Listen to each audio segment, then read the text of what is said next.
This is Ken Scott on behalf of Fortis Publishing, and we have an author in England at the moment, Pete E. Saunders, and his book has just gone live today.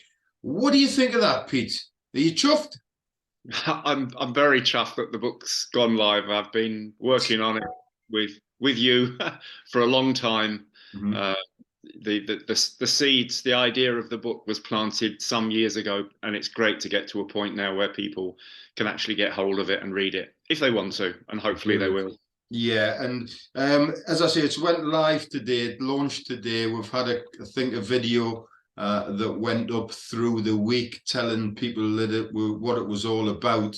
I think it's had about 600 views up to now, so hopefully that bids well for sales. But in a nutshell, Pete, I'm going to hand over to you. Give us a minute about what your book's actually about. The book, which was a challenge to write, Ken. It's mostly about my life, about my childhood, my very, very difficult childhood. I was abused as a child by family member and by priests, Catholic priests. I didn't talk about that for decades, and then I found that I had to talk about it because it was ruining my life in so many ways. The memories of what had gone on, and then the realization of what a huge issue child abuse actually is. I didn't realize just how many people in our world have suffered abuse. And then I set up a national charity to support survivors because there was no such thing before in the UK. I set that up. I subsequently had meetings with former Prime Minister May, with the Pope, and the charity helped, and I hope is continuing to help a lot of people get over or move on from their traumatic childhoods. But also over the years, I was often asked to write a book. I was privileged to speak at many conferences, sometimes quite big conferences and seminars, things like the Samaritans, victim support, and the feedback was always, you've got to write this down, Pete. You've got to write your story down. It's a powerful story that needs to be heard. And so that's what I've done, and that's what's been launched today, Ken. Okay, and obviously I helped you on a couple of little aspects of the book, so I know what it's all about. It's not just about the abuse situation and setting up the charity NAPAC, which you did you've certainly founded it, but almost set it up single-handedly and got lots of people in to help you, and it went very, very, very big. But without giving too much away of the story, because we do want people to read this book, but setting up the charity and getting an invite to the Vatican, there's one bit in the book, and I think you more or less sort of say, wow, this is it. Now I can really make a difference. We can get these priests hold over the coals that have abused these children. We can get them drummed out the profession. We can put safety measures in place for future going forward. But it didn't actually work out like that, did it? It didn't. I think I was deceived. The Catholic Church is the church I was brought up in and loved. I even considered the priesthood as a young man. But for various reasons, I knew that was never going to happen. But again, the realization and the finding out of just how many priests and other religious around the world have abused kids, and sadly can continue to abuse kids. I thought that when I finally got to meet the Pope, and that was an amazing experience, of course, I thought that things were going to change. I thought I was dealing with a man who was sincere and would really do his best to make the changes necessary to drum these perverts out of that institution. And sadly, the reality is that nothing has changed. Yeah, and it was worse than that, Pete, because you were so opinionated, and I take my hat off to you for that, and because you fought so hard to make these changes, they actually kicked you out, didn't they? Well, they did. I aired various grievances and concerns about the direction that the Papal Commission, of which I was invited to be a member, was taking. And really, I realized very quickly, we say in the video that I realized that the Papal Commission is little more than a charade. but having been there and witnessed what was going on, I can testify to the reality that it was indeed a charade or a public relations exercise. And we've seen some resignations from that commission as recently as the last few weeks of very prominent members of the commission. In fact, a Jesuit priest himself has resigned from the commission, stating the same concerns that I stated that led to my expulsion 4 or 5 years ago. And that particular priest was one of those who voted me off the commission when I asked for transparency and when I asked for the commission to be more open and to actually do something. Yeah, incredible. And as I say, there's already day one, there's already a couple of reviews on your book, singing its praises. There certainly needs to be more. There's also in towards the latter sections of the book, I think you use the word sinister quite a few times. Not only did they kick you out of your of the papal commission, but there was also sinister forces at work that, and one of them being one of the big major newspapers, the Mail on Sunday, and eventually it led, now again, don't give too much of the story away, but it led to you actually being drummed out of the very organization that you'd set up in the first place. It did, and it breaks my heart what happened to me. And you know what it reminds me of, Ken, is over the years, a lot of people said to me, Pete, watch your back. You're speaking truth to power. You're speaking out about something that goes to the heart of many institutions, political institutions, religious institutions. They will want to shut you down one way or the other. And I didn't watch my back as much as I should have done, and just got on with things, made a few mistakes along the way. Who doesn't? But yeah, there was definitely a concerted effort to, led by the Mail on Sunday, I have to say, to shut me down, and they did that very effectively. But I'm back now. Yeah, and again, without giving too much away, and I've obviously read the book. It was quite extraordinary that this newspaper in particular, you know, how they rattled your cage, for want of a better word. I think possibly looking back on that particular incident, which we're not going to talk too much about because people won't buy the book, we'll tell them everything. But on that particular incident, looking back, you probably resigned a little bit too quickly. Would that be fair to say? Yeah, definitely. You know, what happened to me, and I think you're right. I think people need to read the book, and they need to read it from start to finish to really understand what went on. But when the bad things happened, I reacted far too hastily. Because I thought I was going to be protecting the charity, and I thought I was going to be protecting the national inquiry of which I was a part of.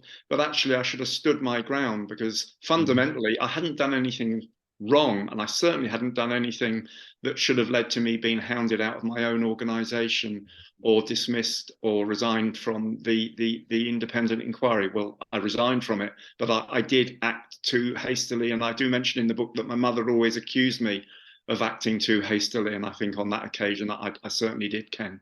I think I do agree with you on that, but I think as well it was probably a case as you jumped before you were pushed, sort of thing as well. The book is also, I have to say, an extraordinary journey of faith.